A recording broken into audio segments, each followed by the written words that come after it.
नमस्कार, खबर उत्तर प्रदेश में आप सभी का स्वागत है। मैं हूं आपके साथ ऋषि शुक्ला। जौनपुर से खबर आपको बता देते हैं, जहां पर नामांकन में देखा अनोखा नजारा। बैलगाड़ी से नामांकन कराने पहुंचे प्रत्याशी। बैलगाड़ी से नामांकन कराने पहुंचे अशोक सिंह। बैलगाड़ी से नामांकन कराने पहुंचे अशोक सिंह। पार्टी के राष्ट्रीय अध्यक्ष हैं अशोक सिंह।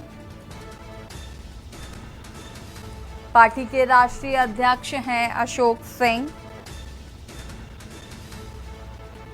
नामांकन में दिखा अनोखा नजारा। बैलगाड़ी से पहुंचे नामांकन कराने अशोक सिंह।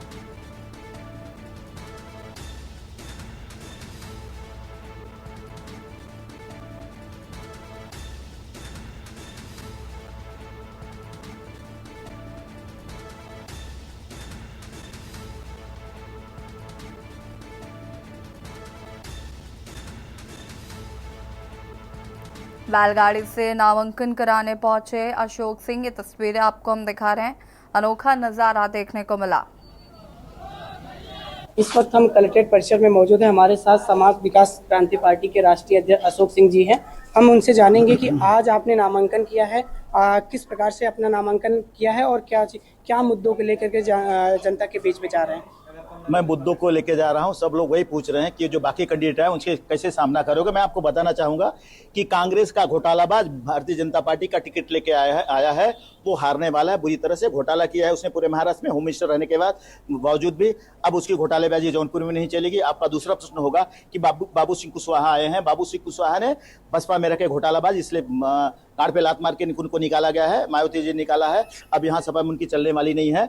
और आप धनंजय सिंह के बारे में बात करेंगे तो धनंजय सिंह को बसपा की सरकार में मायावती जी को जेल भेजने का काम किया है। अशोक सिंह ऐसा इंसान है कि जहां थूक देता वहां चाटने का काम नहीं करता। और मैं अपनी पार्टी बना के आया हूं और उन्होंने अपनी बीबी को, अपनी पत्नी को खड़ा किया है, तो कभी भी जीत नहीं सकते। और क्या देखा जाए, राजनीति में कोई ईमान, कोई चीजें नहीं है। किसी प्रकार से लोग कब दल बदल लेते हैं, कब दिल बदल जाता है, इसको कैसे। मैं बसपा के अलावा किसी दल में कभी नहीं गया। मैं आपको बोला हूं समाज विकास क्रांति पार्टी की स्थापना की और आज पूरे देश में चुनाव लड़ाने जा रहा हूं। 40 कैंडिडेट हमारे खड़े हैं और हम भी और 60 कैंडिडेट खड़ा करने के लिए जा रहा हूं। आपकी लड़ाई आप किससे मानते हैं?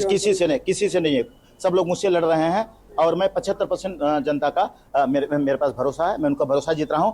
गन्ना किसान जीत रहा है। गन्ना किसान के सामने सारे के सारे किसान गन्ना किसान के सामने का बटन दबाने जा रहे हैं। आप आज बैलगाड़ी से जो है चुनाव नामांकन कर ये बताना चाहूंगा कि लोगों ने अपनी जमीन को भूल रहे हैं। यही बैल थे जो रोटी देते थे। अगर किसान नहीं रहेगा तो पूरा देश नहीं रहेगा, क्योंकि वही अन्न देता है, वही जीवन। अगर वो नहीं रहेगा तो कोई जिंदा नहीं रह सकता। इसलिए एहसास दिलाता हूं, कितने भी बड़े उद्योगपति हो जाओ, कितने भी पैसे हो जाओ, कितनी भी गाड़ियां से चलो, लेकिन किसान को न भिड़ो, बैल को न भिड़ो। वो सिर्फ नाम लेते हो गौ माता का, सिर्फ नाम लेते हो हिंदू का, और आप क्या करते हो? बैल को भूल जाते हो, उनको चारा देना भूल जाते हो। ये एहसास दिला कि मैं उसी जमीन पे आया हूँ। आप जनता, जौनपुर की जो वोटर है, उनसे किस प्रकार से क्या अपील? मैं कहूंगा कि जितने घोटालेबाज है उनको नजरअंदाज करिए। और गन्ना किसान, मैं किसान का बेटा होकर गन्ना किसान चुनाव चिन्ह लेके आया हूँ। आप उसके सामने का बटन दबाओ। पूरा जौनपुर ही नहीं विजयी होगा, पूरा देश विजयी होगा। ये थे अशोक सिंह